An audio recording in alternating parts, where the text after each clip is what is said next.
कोकणातील प्रत्येक अपडेट जाणून घेण्यासाठी आजच माझे कोकणच्या सोशल मीडिया प्लॅटफॉर्मला लाईक, फॉलो आणि सबस्क्राइब करा। रायगड जिल्ह्याच्या अलिबाग तालुक्यातील खारेपाट भागातील गावांना ऐन पावसाळ्यात पाणी टंचाईला सामोरं जावं लागतंय। डावली, रांजणखार, रेवस, सारण, मिळकतखार, बोडणी या गावात नळाला आठवड्यातून काही वेळेलाच पाणी येतंय। गावातील पिण्याच्या पाण्याचे नैसर्गिक स्रोत खारट झालेत। पर्यायी व्यवस्था नसल्याने पिण्यासाठी विकतचे पाणी घेण्याची वेळ या गावातील नागरिकांवर आली आहे। आतापर्यंत पाणी पुरवठा योजनांवर कोट्यावधी रुपयांचा खर्च करण्यात आलाय, परंतु या योजना कुचकामी ठरल्यात। त्यामुळे पाणी टंचाईचा फटका इथल्या नागरिकांना बसत असून गेली अनेक वर्ष खारेपाटातील गावांना रेवस झोन 1 आणि रेवस झोन 2 या दोन स्वतंत्र नळपाणी पुरवठा योजनांच्या माध्यमातून पाणी पुरवले जाते। मात्र ही गावे योजनेच्या शेवटच्या टोकावर असल्याने या गावांपर्यंत पाणी पोहोचतच नाहीये। मात्र मार्च महिन्यापासूनच या गावांना टंचाईच्या तीव्र झळा लागायला सुरुवात होते। अधूनमधून टँकर पाठवून प्रशासनातर्फे या गावांची तहान भागवण्याचा प्रयत्न केला जातो, तरीही टँकरचे पाणी खूपच अपुरे ठरते। मग विकतचे पाणी घेऊनच तहान भागवण्याची वेळ या लोकांवर येते। त्यामुळे इथले नागरिक हैराण झालेत। या भागात राबवण्यात आलेल्या नळपाणी पुरवठा योजना जुन्या झाल्या असून यामुळे सर्व योजना नव्याने कार्यान्वित करण्याची गरज आहे।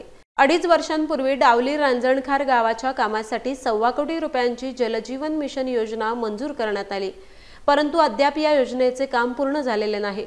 ठेकेदाराच्या हलगर्जीपणामुळे हे काम पूर्ण झाले नसल्याचा आरोप येथील ग्रामस्थांनी केलाय।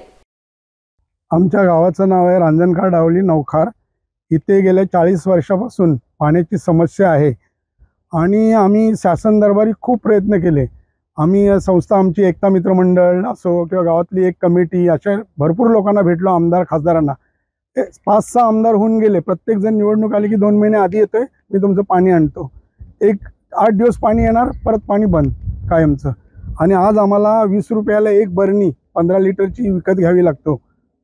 मग 150 रुपये रोज आहे माणसाला, एका बाईला 150 रुपये रोज, आणि ती आज पाण्यासाठी 50 रुपये त्यातले घालवतोय।